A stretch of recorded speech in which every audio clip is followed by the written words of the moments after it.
Hello everybody, welcome to the Interesting Modelling Company Sunday service. I'm solo tonight, which means I get to hog the show again. Excellent.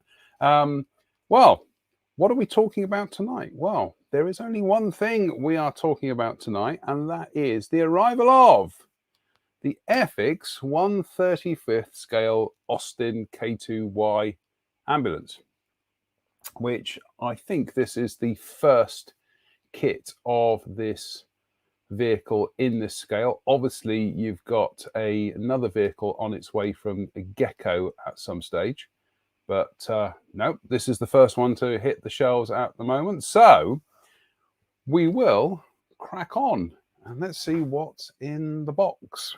Well, the first thing to notice is slight tweak to the Airfix packaging these days.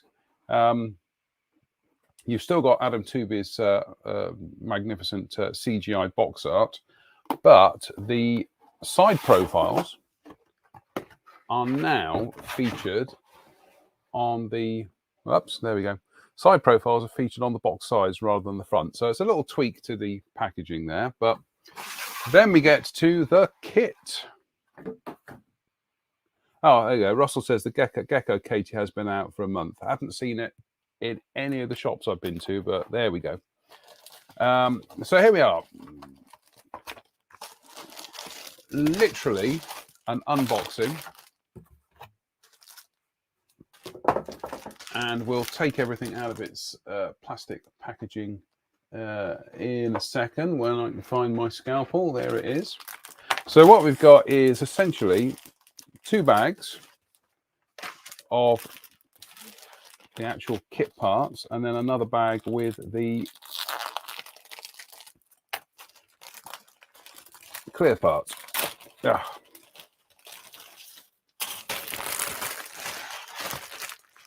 Well, I do like this part of the process. It's always quite exciting.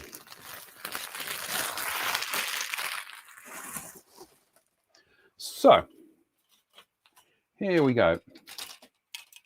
Here are the major sprues. I'll try and do these in order. No, I won't do them in order. So we've got a sprue here, the D sprue, which is mostly all the wheels. We've got the engine front. We've got part of the transmission. We've got what appears to be some fuel cans down there. We've got the front bumpers. We've got the leaf suspension and the axles and everything, steering wheel. Fairly self-explanatory, which we will see more of when we actually get into the instruction sheets. This kit is incidentally molded in South Korea by Academy, which there's a bit of a clue when you get to the decal sheet, which we'll come to in a moment. And then we've got the hood there, which is, I think, a slide molded part, because there appear to be some rather nifty undercuts on this. And if I look at it, I can see, yeah, there's a faint telltale mold part line where that's slide molded. But yep, very nice, very nicely done. Then we will move on to the next bit. Whoops, the next bit, which is, this is mostly the cab and the rear ambulance compartment. We've got driver's seat there. We've got the doors. We've got more of the chassis there.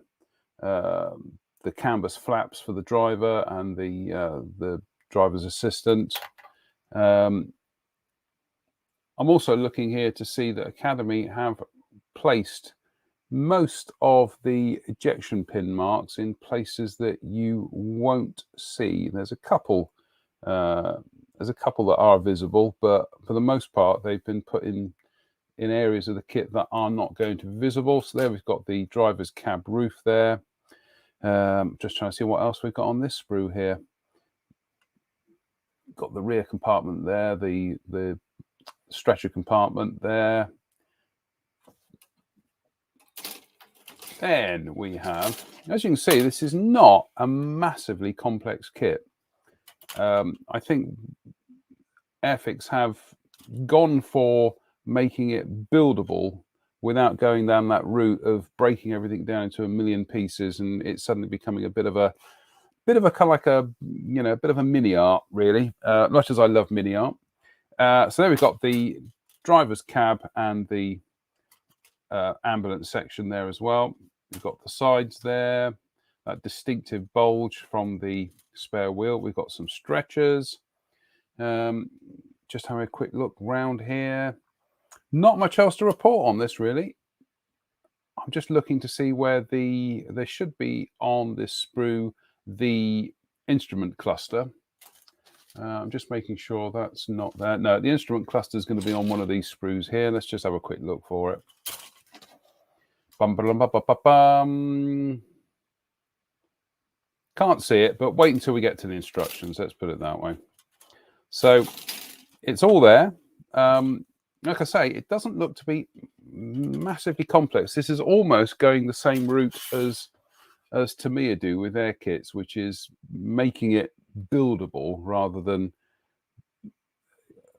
overly complex to service the needs of lots and lots and lots of excessive detail. So that looks good. That's fine. Then we have here the clear parts. I'm not going to get these out of the package at the moment because I just want to keep them pristine. But obviously we've got the windscreen, we've got the side windows and things, and areas for the main cab as well. So clear parts, not much you can really say about them. Then we have the instructions. We'll come to the decal sheet in a minute.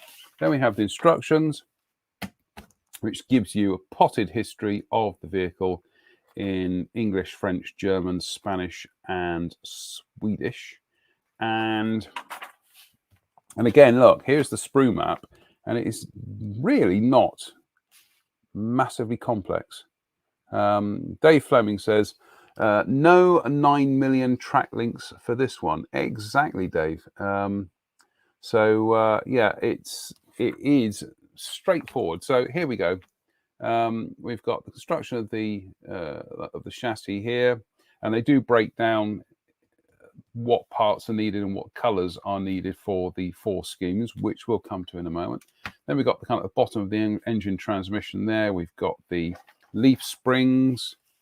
Then we've got the axles, more leaf springs. We've got the exhaust. I mean, that's nice and kind of ergonomic. That. Then we've got the fuel tanks, tires, mudguards.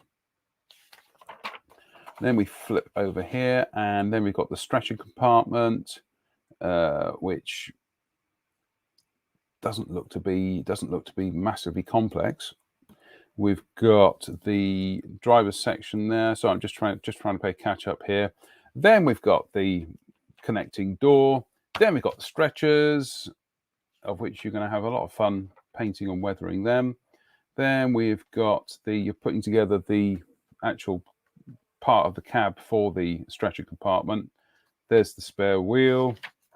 I know I'm stating the obvious here, but there it is. Part B1. That's what I was looking for. B1.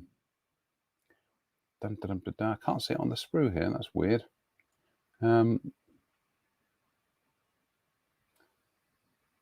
How strange. I cannot see part B1 on the sprue here.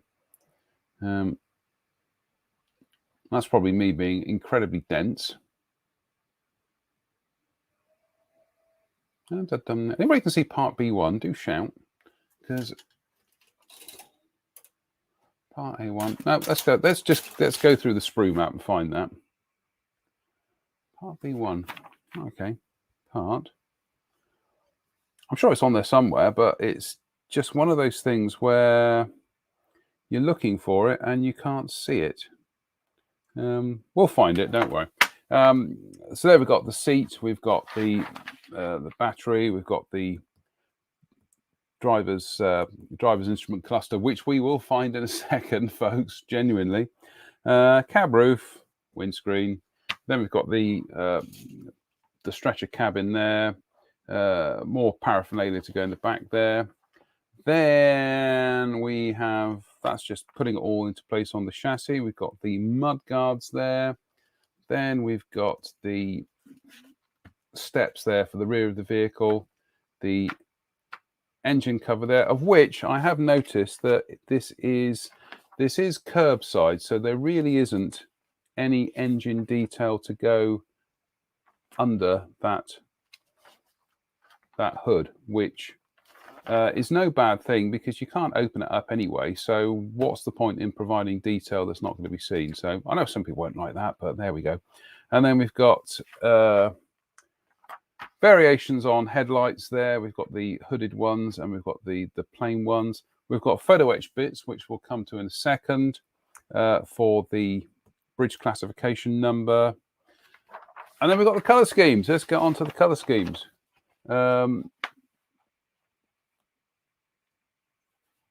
Then we have this one here, a 30 motor core motor ambulance convoy, Northwest Europe, which is an overall kind of an approximation of SCC 15 olive drab, of which extended thanks to Mike Starmer, who provided color notes for this kit. So thank you, Mike. Then we have this rather exciting one, which is in the Cornter scheme in North Africa, in that weird kind of Portland stone, slate, and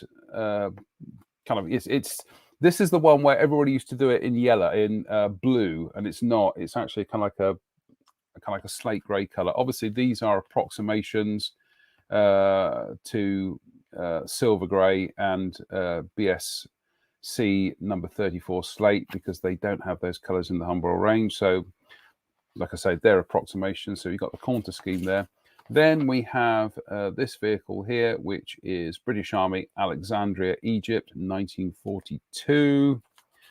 And then finally, we have another one here, which is Auxiliary Territorial Service, England, 1944. And this is another one in SCC 15 olive drab. So quite a few colourful markings on there. And then we get to the decal sheet. Now, the first thing you will notice with the decal sheet is, let me just carefully slice this open for you. Now, this kit being produced in South Korea by Academy is that the decals, he says, trying to get them out of there. The decals, as you may notice there on the back, are also printed by Academy. So these are not Cartograph decals. These are printed in-house by Academy. So the whole production, bar the design work, has been subcontracted to Academy. Having said that, though, the decals look fine. They look thin. They're glossy, but we don't worry about that because we're using varnishes and decal solvents, so that's not really an issue. Registration looks good. The whites look solid. So overall, that looks fine. That looks absolutely fine. And then we have a small, gets it out of the package. We have a small photo etch sheet here, which gives you things like some of the window frames there and the bridge classification discs and the brackets, etc., etc. So that's pretty much it, really. As I say, it's not massively complex, which is good news, because you've got to bear in mind that Airfix are aiming their products at a more general market. I know the enthusiasts they'll want extra stuff, and they'll want more detail, and they'll want stuff which will just push the price up and up and up and make it not very attractive to people who perhaps don't build that many models, or are just coming back to the hobby, or are just a more casual modeler, really. Whereas this, as you can see, this will build up quite rapidly. I won't be building it for Airfix August because I'm still building the Spitfire at the moment, but I don't see, there's B1, we found it. There it is, hidden on the end there, just there. Yeah, so I will be building this once Airfix August is out the way. Then I will be cracking on with this. But yeah, it's a very straightforward kit. Absolutely cracking with detail. I can see this being very, very popular because of because of the the fact that these are around a lot of the military shows in the UK. And of course, and we are going to come to the elephant in the room, which people are going to ask is, does it feature decals for a well-known vehicle that featured in a film starring John Mills? To which the answer is no, it doesn't. Simple answer, licensing. Unless you're going to pay a licensing fee, and these days licensing fees are quite astronomical. Unless you're going to pay a licensing fee, you can't do it. So it's a small sacrifice to make, really, for the fact that it doesn't contain decals for that particular vehicle. But other than that, it will. I'm sure people will find a way around that when they're doing their own version. Right, we've got some questions here.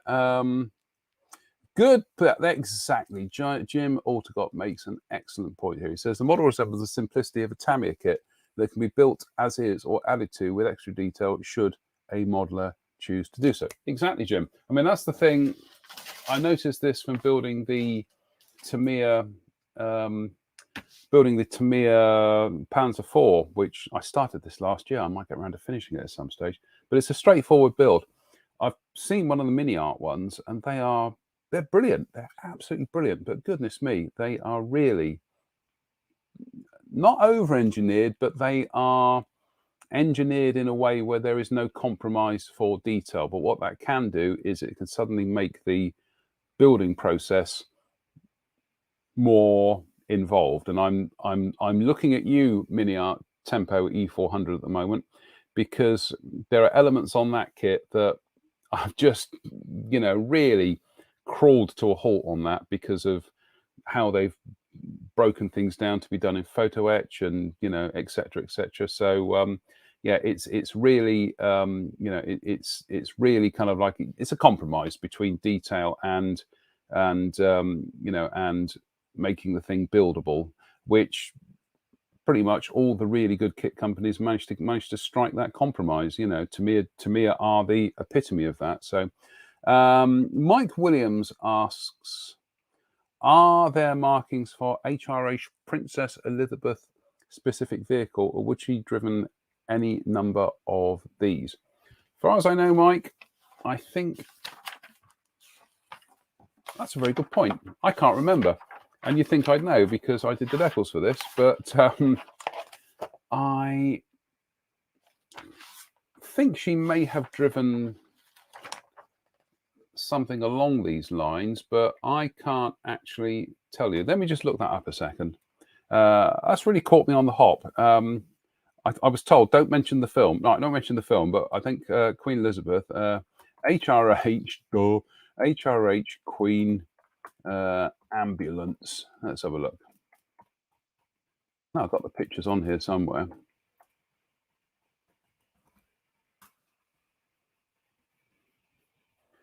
Right, the answer to that is yes, I do believe A1212251 was one of the Austin K2s driven by Her Majesty Queen Elizabeth, or Princess Elizabeth as she was then. So yes, it appears that you can do it as one of the vehicles that was driven by HRH Princess Elizabeth. So bear with me. I'm just getting pinged messages here. Yeah. So Dale reading me notes here. It is the last scheme. Honestly, folks, it's just hot and you know, and you work on something and it's months ago and it kind of like disappears out of the memory. But yeah, it's the last scheme. It is this one here, and that is one of the vehicles that was driven by HRH Princess Elizabeth. So there we go. Hope that's answered that one. And my Rob Monfils says, as she was in the ATS, I would expect the ATS one. Yeah, absolutely.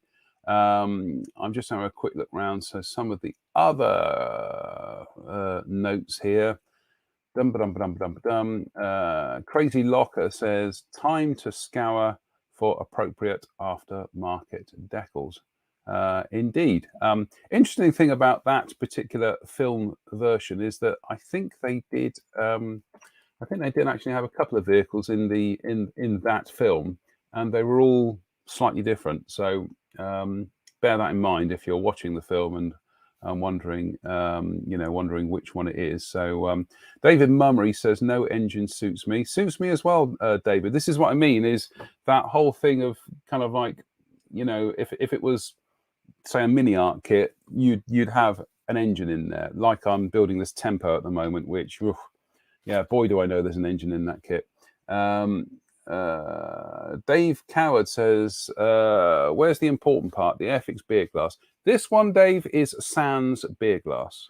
But I'm sure some of you will be ordering one to get your beer glasses with it. Greg Woodbridge says left hand edge. I think he means left hand drive. Let's have a quick look. No, it's a right hand drive. It is right hand drive. Oh, perhaps he means left hand edge for that instrument cluster I was looking for. Yeah, yeah, duh. But yeah, there we go. So that is pretty much it. It's like I say, we could kind of like just go over individual bits and pieces here, but this is such a straightforward and ergonomic kit that, you know, it'd probably take me longer to sit here tonight and describe bits of it than it would to actually sit down and build the thing. But it's nice to see. I mean, this is the second new 35th scale Airfix kit that armor kit that Airfix have done, or military kit that Airfix have done. Second, let me get this right. It's the second of their own tooling. The first was the Cromwell, and then they've done this one. We're not counting the Max kits that they boxed in the 70s, because those were reboxings. So hopefully, if this proves to be popular, and I don't see why it shouldn't be popular, because it's got, you know, it's got the distribution network of Airfix and whatever. It's got the brand recognition, and like I say, it's Tool by Academy. You know, it's pretty much the best, one of the best tooling shops you can get out there. So I don't see why this won't be popular. And if it's popular, then perhaps that will encourage Airfix to do more armor kits. Who knows? We'll keep our fingers crossed. Just having a scroll down through some of the comments here, and then we'll field some of your other questions. David Mummery says, this is a good one. He says, my grandfather was an ambulance driver in the Desert Rats. Can only presume he would have driven these. But my knowledge is nil. No, if he would have, he would have driven one. Most certainly would have been an Austin of some sort. Dave's being a bit provocative. No, Dave, it's definitely not that. Those are the cutouts for the for the vents on the roof there.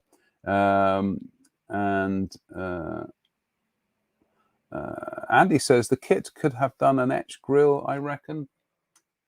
Probably, Andy, but the problem you got there is, again, you've got to look at the audience this is being geared towards. And there we go. Let's go and have a look at the grill, shall we? You've got to look at the audience this is being aimed at. And the problem you got there is an etched grill is then going to have to be kind of folded and shaped to follow compound curves and everything, which curves, which I think for the target audience, it's probably something a bit of a faff they can do without. again, for the enthusiasts, if the enthusiasts want that kind of thing and the enthusiasts care about that kind of thing, there is nothing stopping them from chopping that out and getting an etched set from Edouard and replacing it. You've got to have that kind of compromise between what enthusiasts want and what the general market want as well, or what they can, what they would find acceptable as well. So you could replace that with an etch screen if you want. It doesn't bother me because, frankly, it's one less bit of photo etch I have to deal with. I'm not a big fan of photo etch, really. I find it cumbersome at times, I think is the best way of putting it, especially when it's a bit indifferent. Like I'm looking at you, Mini Art Tempo. So yeah, I think they can get away with that one. And I'm just going. Anthony Bird says, looks like my sort of kit, to be honest. Sean Smith says, it will do for me. Russell Taylor says, are there any unused parts that might hint at future versions? Good question. And the answer to that is, I'm having a look at the instruction sheet, and I can't see there being any notes or anything on the instruction sheet that says unused parts. So I'm going to take a punt that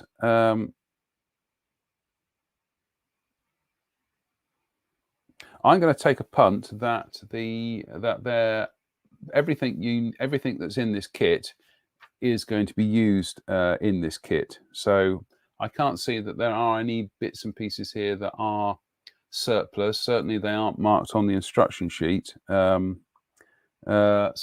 yeah, it's I think this is pretty much the kit that you are going to, this is pretty much the kit in its totality.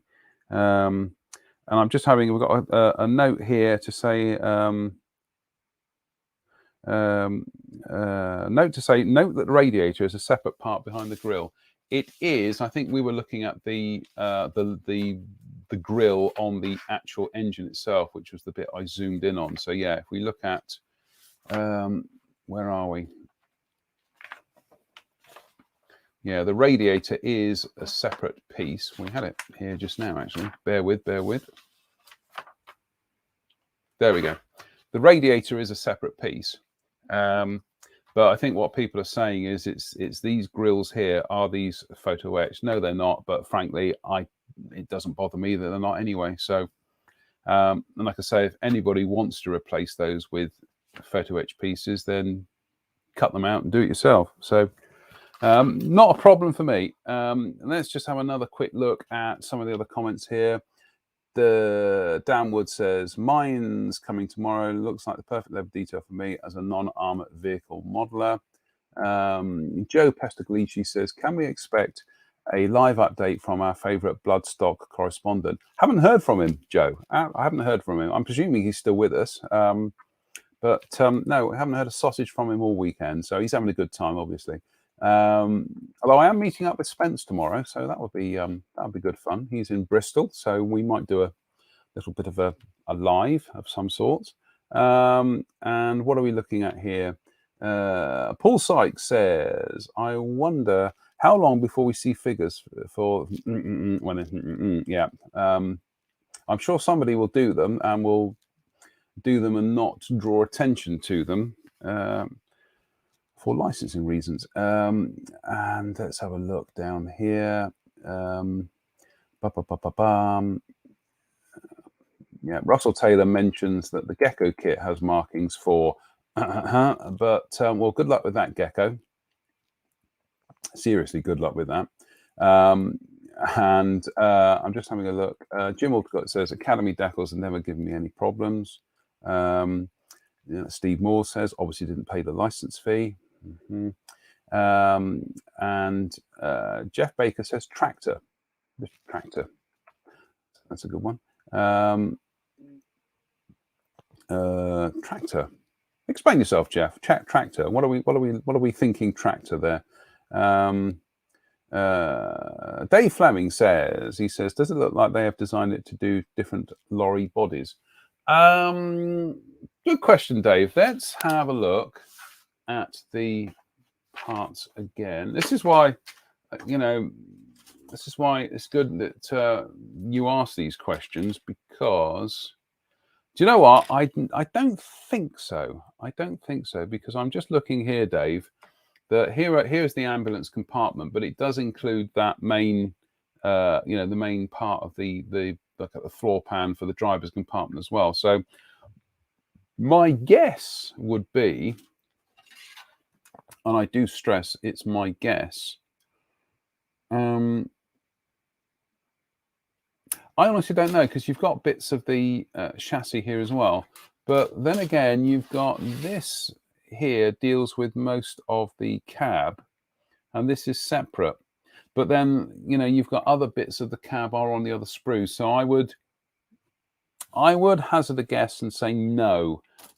My interpretation of this is that it looks like it's only broken down to accommodate the K2/Y ambulance, but I could be wrong. But it does look like this is designed with a specific purpose.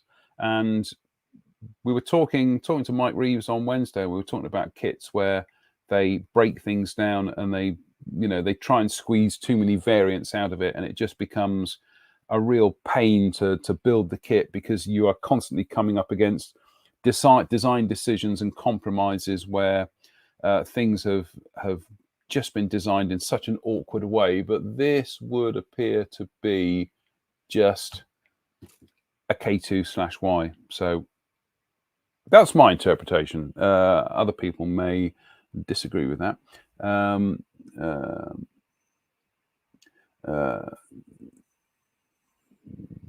Jeff, I'm not with you there, mate. Seriously, I don't. Jeff says U.S. Army Air Corps. Tractor, U.S. Army Air Corps. Now, I feel like this is a quiz now. One more go at that, Jeff, I think. Jim says, no doubt a detail set will soon follow. Paul Dunham says, was there etch in the decal bag? There was, Paul. Let's just go and grab that again. There it is. In the decal bag, we have tiny little photo etch sheet. There we go. But we do get a photo etch sheet there, which includes, like I say, some frames for the windows, and it also includes some. Here we go. It includes the bridge classification. There we go. The bridge classification disc and the bracket it sits on, and also some. I think it's a couple of frames for the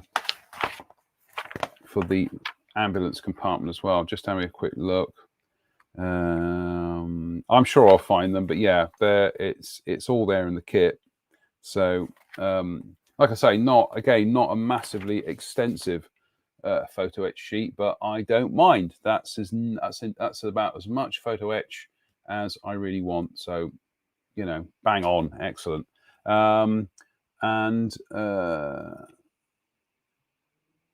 Travis makes a good point. He says, we are the 1%. I'd say even us who watch modeling on YouTube are in a minority of the hobby. Well, this is the thing that I do try and articulate at times, is as much as, you've got modeling channels out there that have huge, huge audiences like Plasmo and Night Shift and whatever,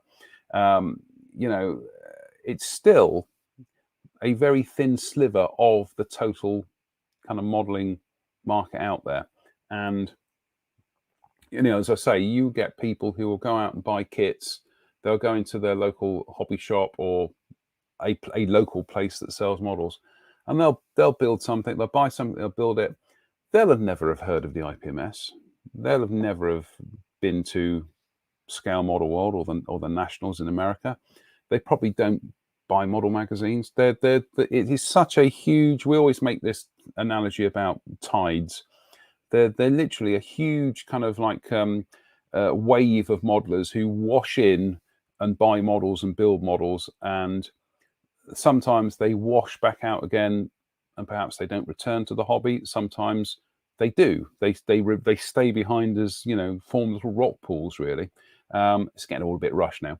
Yeah, it is like that. It is modelers wave in, wash in, they wash out, but some stay behind. And when you look at the numbers, you suddenly realize that you look at a show like Telford, brilliant show, absolutely brilliant. But in terms of the actual numbers of kits that are sold year in, year out, it's a sliver. It really is.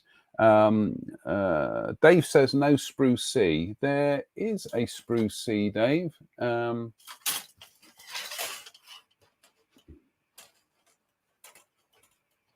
actually, that's a very good point. There is no Spruce C. That's interesting. Well observed, Dave. What could that mean? I don't know. There is no Spruce C. Okay. Well, send us your correspondence and let us know what you think as to what Spruce C could be. I'm sure it indicates something, but you know.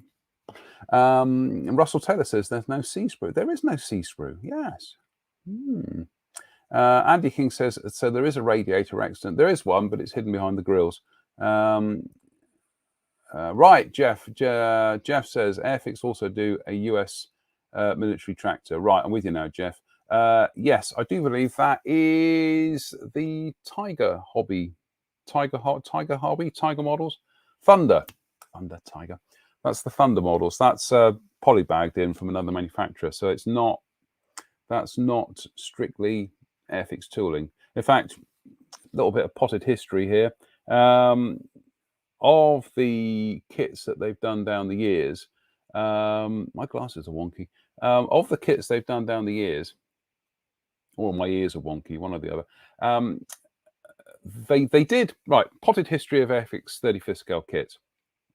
Back in the 70s, they did do a range of 35th scale vehicles, which was because they went for 32nd scale in the mid 70s at a time when 35th scale was really starting to take off with Tamiya and Italeri and a couple of other manufacturers.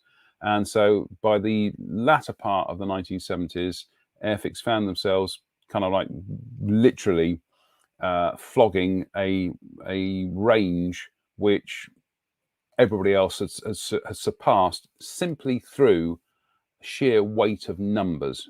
Everybody was going for 35th scale. Monogram were doing 32nd scale, and I think a couple of other manufacturers, but no. So what happened was Airfix, Haldane Place, as they were back in the 70s, kind of thought, right, we need to kind of get a foot into the 35th scale market. So they ended up polybagging a whole load of kits from the Japanese kit company Max.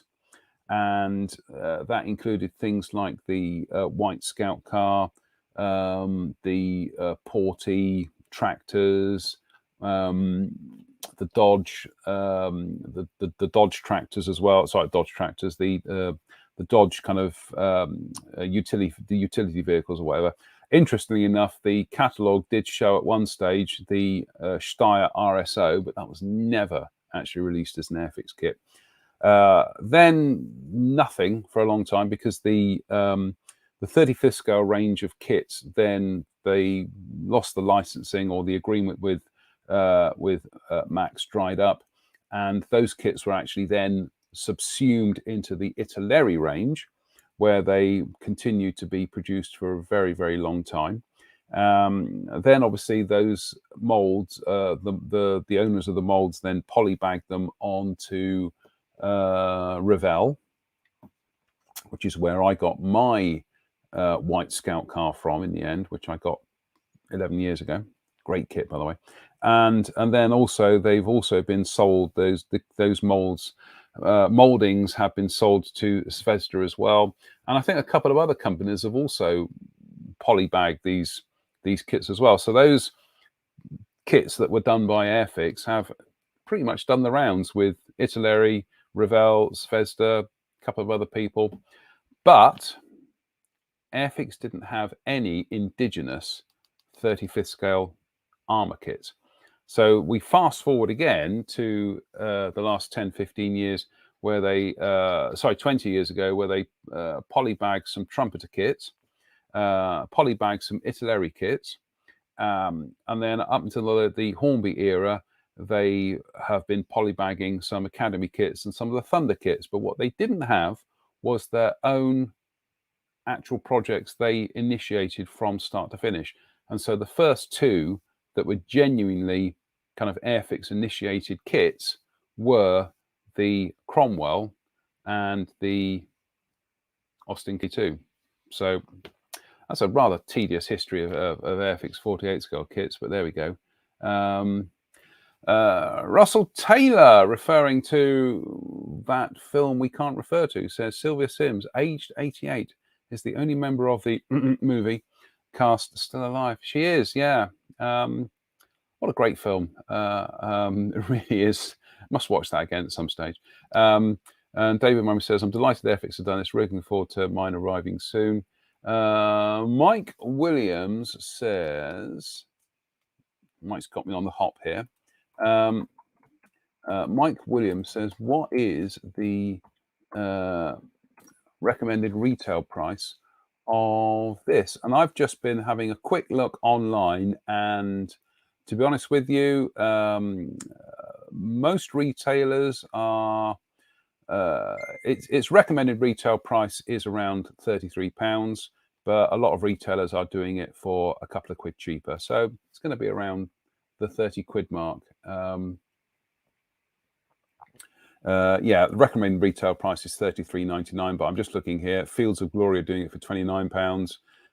E-models £30.50. Jackson's model. So shop around. You can get it at a price. You'll probably get it at a price you like. Although obviously, I would say that if you buy it direct from Airfix, then that's probably the better option for Airfix. So Adam Cooper says, here we go. Adam Cooper mentioning the film we can't mention. He says, they use two vehicles, a hybrid 4x4 with a CMP front axle and a standard 4x2 with a side body panel removed for filming purposes. So even if decals were included, it wouldn't be accurate for either the 4x4 or the 4x2 versions. Exactly. Yep. And let's just go down to another couple of comments here. Steve Moore says, there's a disused quarry less than a mile from me with 4 of these abandoned and overgrown. Steve, get some photographs of those.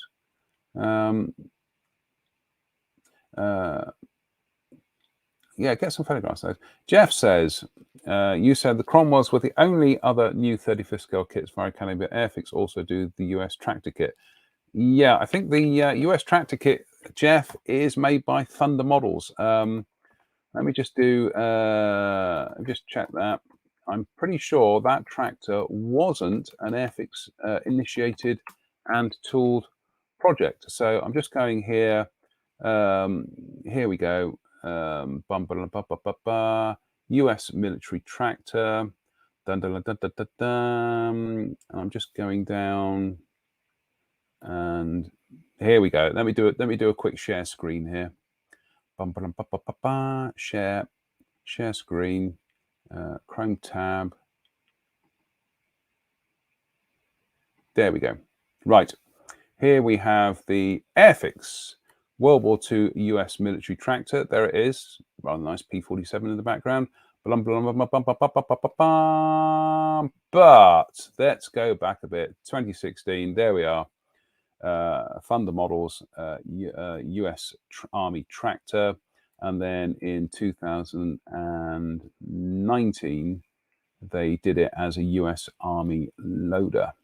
So yeah, Jeff, it's genuinely, honestly, this wasn't an Airfix initiated kit. It is a Airfix polybagging somebody else's kit, whereas the Cromwell and the Austin were actually initiated by Airfix. So there we go. I hope that's answered all your questions, folks, because there will be a test later on. So and Russell Taylor says, there we go. The tractor was the Thunder Models kit. Exactly. Dave Fleming says, Sprucey is the unlicensed figures. Yeah, absolutely. Yeah, and Andy King, a good point, Andy. Who remembers the Airfix 30-second scale Montes Humber? Well, that was from that period when we're going back to the very early, almost to mid 1970s. And Airfix did 3 vehicles at the time. They did these all came out pretty much at the same time. They did the Crusader tank, which is a brilliant kit. I absolutely love that kit. They did Montes Humber. I've built that. It's also a brilliant kit as well. And they did Rommel's SD KFZ. Was it a 250 or a 251? But it was his Greif. They did his half track. Then they did in the late 70s. They did the Lee tank and the Grant tank. I've never built either of those, and I'd love to. I'd seriously, and I know Dale's watching, I'd love to see those kits come back in the Vintage Classics range. The only problem you got is they're 30-second scale, and they'll probably only sell to people like me who want to catch up on a childhood they didn't have. So and then they finally finished it off in the late 70s, almost the early 80s. They did the 17-pounder gun, which was reissued a few years ago, actually. But that's the sum total of the Airfix 30-second scale armor range: Crusader, Montes Humber, Rommel's Greif, Lee tank, Grant tank, 17-pounder gun. That was it. And like I say, 30-second scale just didn't take off. Which is, I mean, the thing is I could see the logic in the early part of the 1970s because, to be honest with you, Tamiya's range armor, we think Tamiya now, they think their armor range, vast. Back in the early 70s, they'd only just dabbled their toe into the market with things like the little Panzer II, that brilliant little Panzer II kit. So their range was still very embryonic. Italeri, likewise, was still on the edge of, what they wanted to do in terms of armor kits. So you can see how the likes of Airfix and Monogram thought, well, 30-second scale is the established model soldier scale. And obviously Airfix followed up their armor kits with the brilliant multi-pose figures. Still absolutely brilliant figures, those. They make good 6'2" soldiers. So all these people say you can't mix scales. Yes, you can. And they make very good tall soldiers, because I'm 6'2", 6'3". So, I'm essentially they're very good. They're very good soldier figures for people of my height. And and they did all this stuff, but then through sheer weight of numbers, 35th scale just overtook it, which is a shame, because when you think about it, 32nd scale was the established model soldier range, 54mm, and to my mind, it would still make sense for these kits to be 32nd scale, because then they would dovetail perfectly with 32nd scale aircraft. Of course, we've now got that phenomena now of model companies like Border doing 35th scale aircraft, which goes back to my comment that are there enough aircraft modelers who want to make the switch to building aircraft in 35th scale, and are there enough armor modelers who want to make 35th scale aircraft? I mean, good luck to Border models, best of luck to them, doing beautiful stuff. But it seems it's an interesting experiment from them, and I'd be interested to see whether that really works for them or not. But yeah, 32nd scale, when you think about it, it would have been the logical scale for military vehicles. But hey ho, that's it's now a footnote in history. Jeff's asking, what happened to the Scammels that were announced? If that's Thunder, you'd have to ask Thunder. Andy King says Rommel's half track was a 250. Thanks, Andy. John Connolly says JM. This gets me into trouble now. He says, do you think Airfix plan to expand into 135th, or is it just a phase? John, I honestly can't answer that, because it's not my decision. I'm not privy to decision making. I wouldn't want I wouldn't want to open my mouth and say things that I then get emails saying, oh, I've got people bothering us now about this. I honestly can't say. Personally, I would like to see them expand into 35th scale if it works for them. So I'd like to see more 35th scale kits, because I think there's a market out there for more 35th scale kits. And I can tell you, walking around the Tank Museum a couple of weeks ago, I was looking at quite a few vehicles there and thinking, yeah, nobody else does these. It's a hole in the market there. Yeah, and obviously Jim says, yeah, Airfix also offered a line of 32nd scale vinyl figures.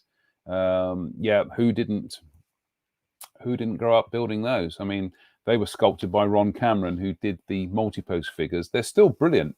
And in fact, up until about a decade ago, they started manufacturing them in a material called K-resin, which is it's kind of like a hybrid material, which is elastic enough that you can pop the parts out of the molds. And bear in mind, here we go, technical thing. A lot of people always say, well, why don't Airfix mold their polythene figures? Why don't they mold them in injection molded high impact polystyrene? Brilliant idea, absolutely brilliant. Small problem. Because of the way the figures were designed and the undercuts and everything, you could shoot them with high impact injection molded polystyrene as the molds, but you wouldn't be able to get the parts out, because they were designed in such a way that when it comes to extracting them from the mold, they were just flexible enough that you could pop them out and they wouldn't deform too much, because of the undercuts. Obviously, with injection molded plastic, you can't do that, because it's just too. You wouldn't get them out. They'd be stuck in the molds essentially. The thing about K-resin is it's a little bit of a hybrid, so you can use it on those polythene figure molds and you can pop them out. And the good thing about K-resin is that you can actually sand seam lines down on it, and you can use liquid cement and other glues to actually, bond things together, even though they're one-piece figures. But no, I mean, that was always the great thing about the, it was always the thing, people saying, why aren't these molded in high impact polystyrene? Yeah, it'd be nice if they were. And and when the K-resin figures were being done, when they're being molded in K-resin, people were then saying, that's great. Why don't they do the 72nd scale figures in the HO00 figures, whatever you want to call them? Why don't they do them in the K-resin? They're so small, you can't do them in K-resin, because the undercuts, you can't do it. The undercuts are so severe at that scale that even the K-resin can't cope with. It hasn't got that amount of elasticity. It's got it for 32nd scale figures, but tiny little figures like that, no, it sets too quickly. You wouldn't get the parts out of the mold. So yeah, it's a shame, because I think some of those HO figures, I think some of the sculpts on them are still absolutely beautiful, but unfortunately they are set to be molded in that material pretty much for the rest of their lives. They can't really be done anything else. And I'm just having a look at here we go. Power Krupovic. Hello, Power. He says, sure, but you have to replace most of the gear and weapons with real 35th scale parts to be able to use those 32nd scale figures. Yeah, if only manufacturers did sets of weapons and things that we could, we could use on those figures.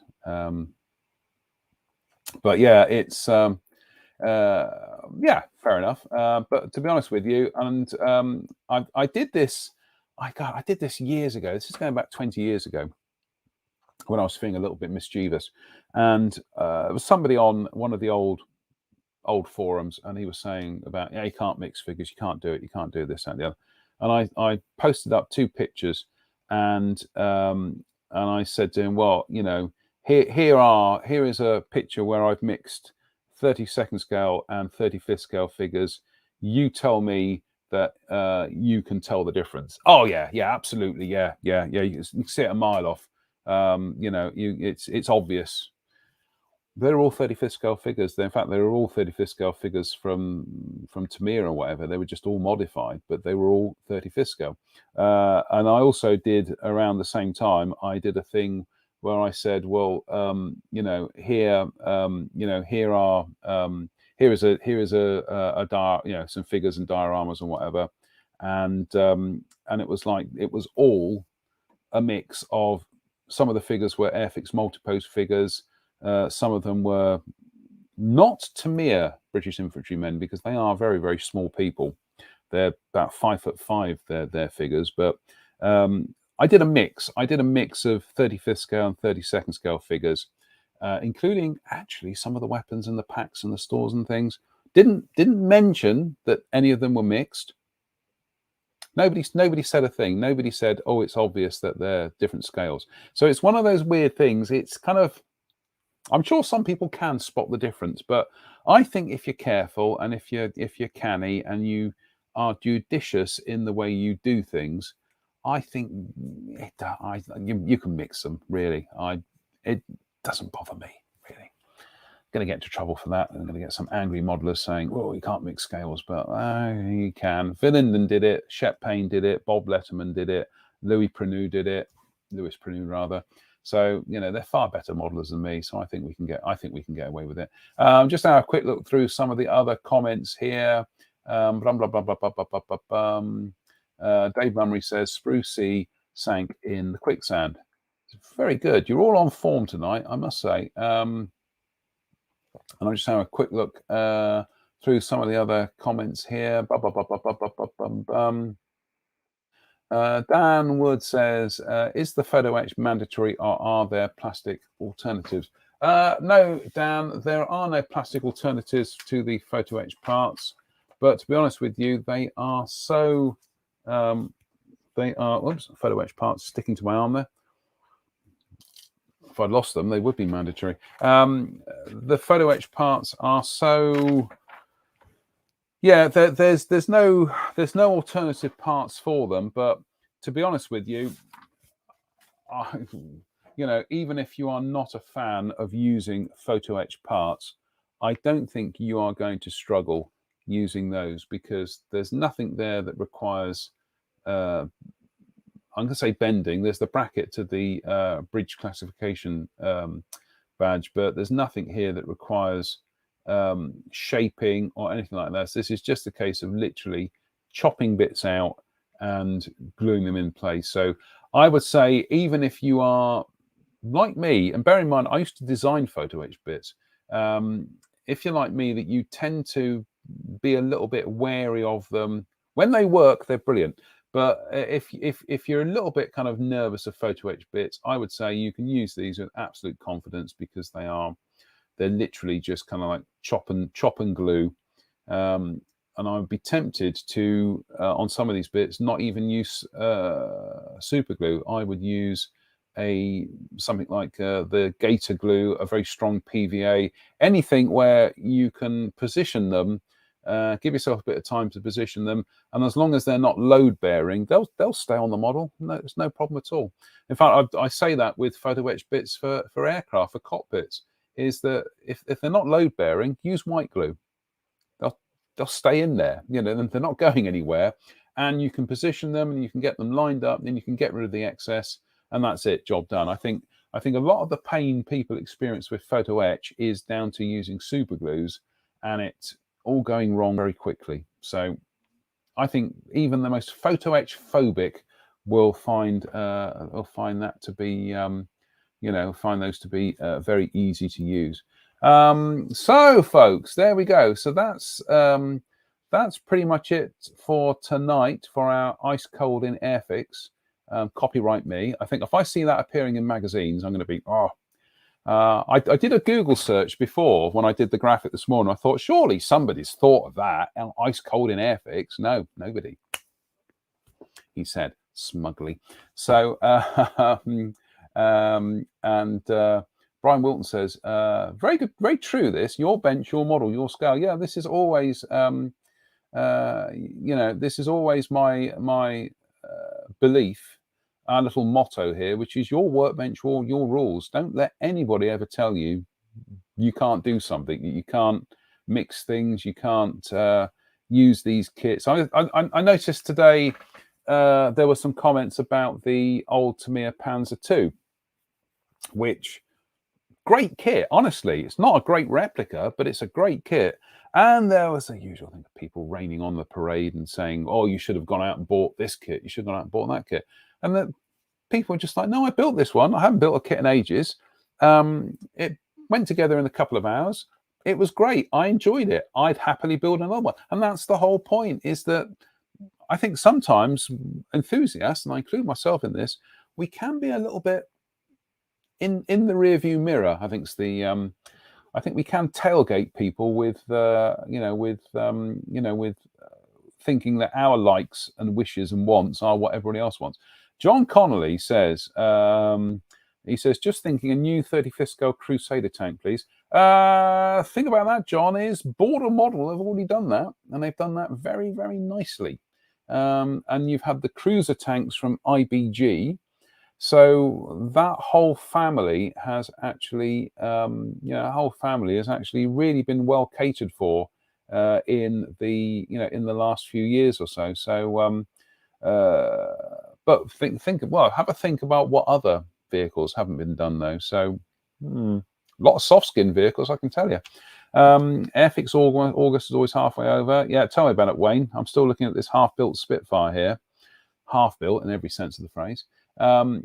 Andy King says the old Tamiya 35th scale Panther still sells. Well, this was the one that Spencer and I did 2 years ago. Actually, it was our last challenge we did. We must do another one. And we did the Panther challenge. And we did two different approaches. I built mine and just added some basic accessories to it. Spencer built his and scribed some Zimmerit, and that was the basis. That was one of the kits that went into his legacy build book.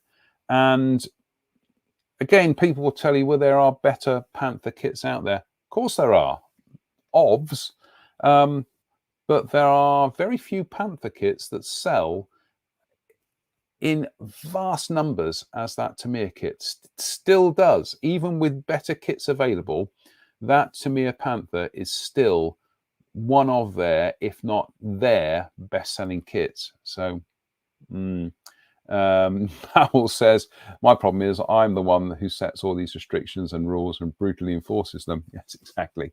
Simon Parkinson says, 135th Montes Grant. Okay. That's an interesting one. I mean, we'll just think out loud here for a second. I mean, I was, going through some books and things recently and looking at what other vehicles haven't been done. Montes Caravan's been done in 35th scale. But you've still got, well, you've got all the variations on the LRDG, the Chevrolets that they did, but they weren't all Chevrolets. There were other vehicles that they did as well. There's a whole gaping hole of those that haven't been done. Do you know what 35th scale fun is? I know people are going to go, oh, not another Sherman, but honestly, there's a whole thing of funnies that you could do, kind of like as injection molded kits. I know you can get resin for them, but things like the the mine clearing vehicles, stuff like that. It's all, there is still plenty of scope out there, I think, not just for Airfix, for all other manufacturers, mainstream kit manufacturers, to do things like that.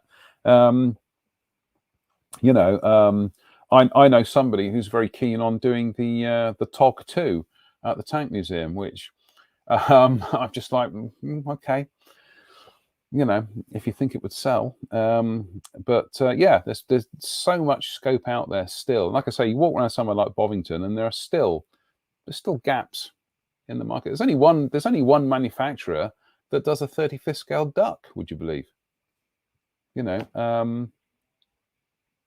But we've had new kits of the Buffalo.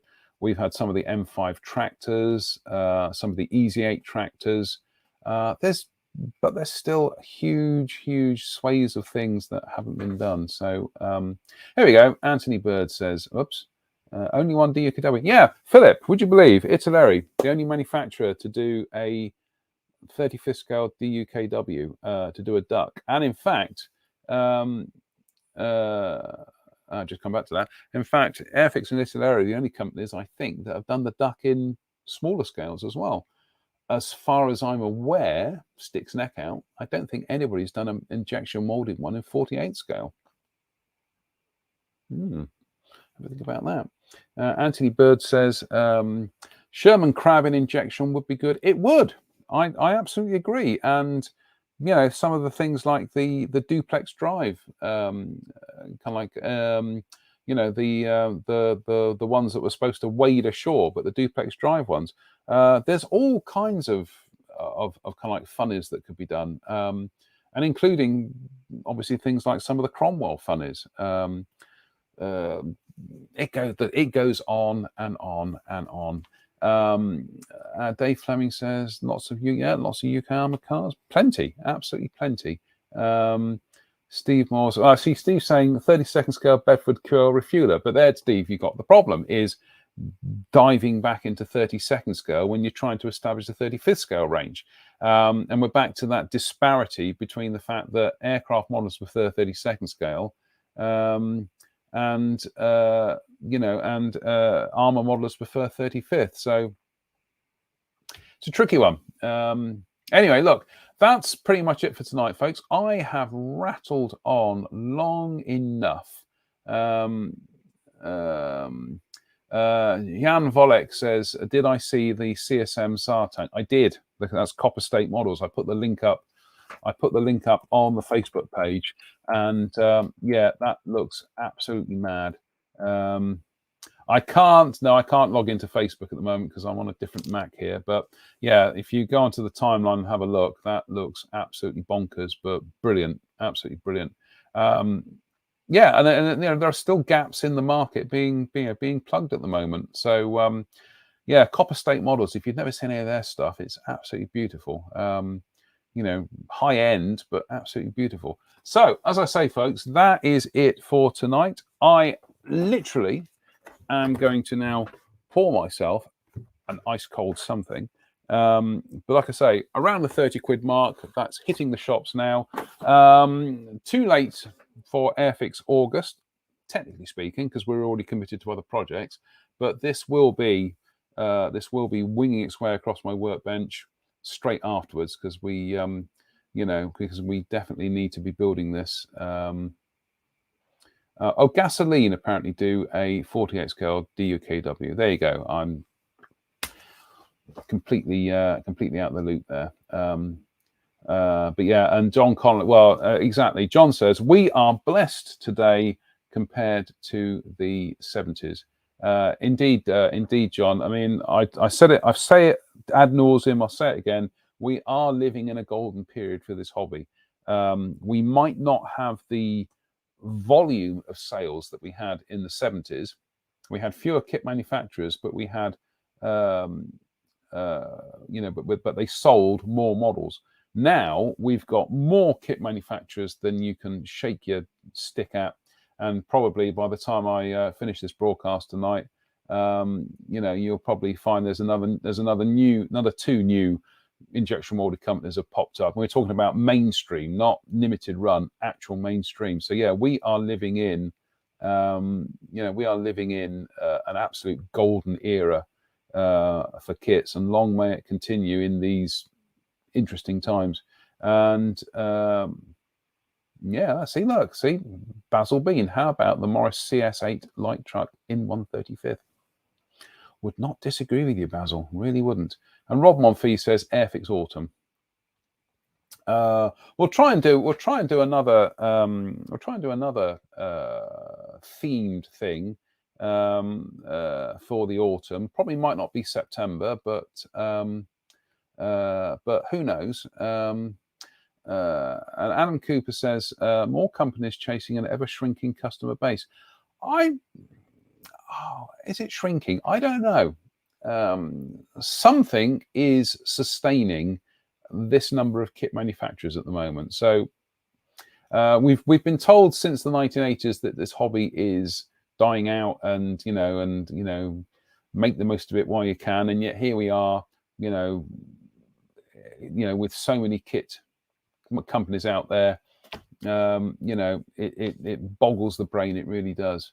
And Dave Mummery says, if it's Novo November, count me out. Yeah, it's not going to be Novo November, I can tell you. Anyway, look, that is really it for tonight. We are going to have to crack on here. So, like I say, hopefully the rest of the party will be back at some stage. Like I say, I'm meeting up with Spencer tomorrow, which would be fun. And then I'm also having an adventure midweek as well, but I can't tell you about that, but it should be good. Anyway, so on that note, I'm just going to say thank you for tuning in. If you want to get an Airfix KT, go out and get one. Not a KT, you know what I mean. We're not allowed to say KT, are we? No, we're not. If you'd like to get an Airfix K2 ambulance, then go and get one. 30 quid. I think that's good value for money. So until then, we will be back on Wednesday with the midweek review. Hopefully, like I say, we'll have either Spence or Drew with us. And that, look forward to hearing Drew's experiences at Bloodstock. So until then, just remains for me to thank you for tuning in. Stay safe, stay out of trouble, and we'll see you all very, very soon. And don't forget, keep your Airfix August submissions coming in, because they're all looking good. So until then, we'll see you later. Bye for now.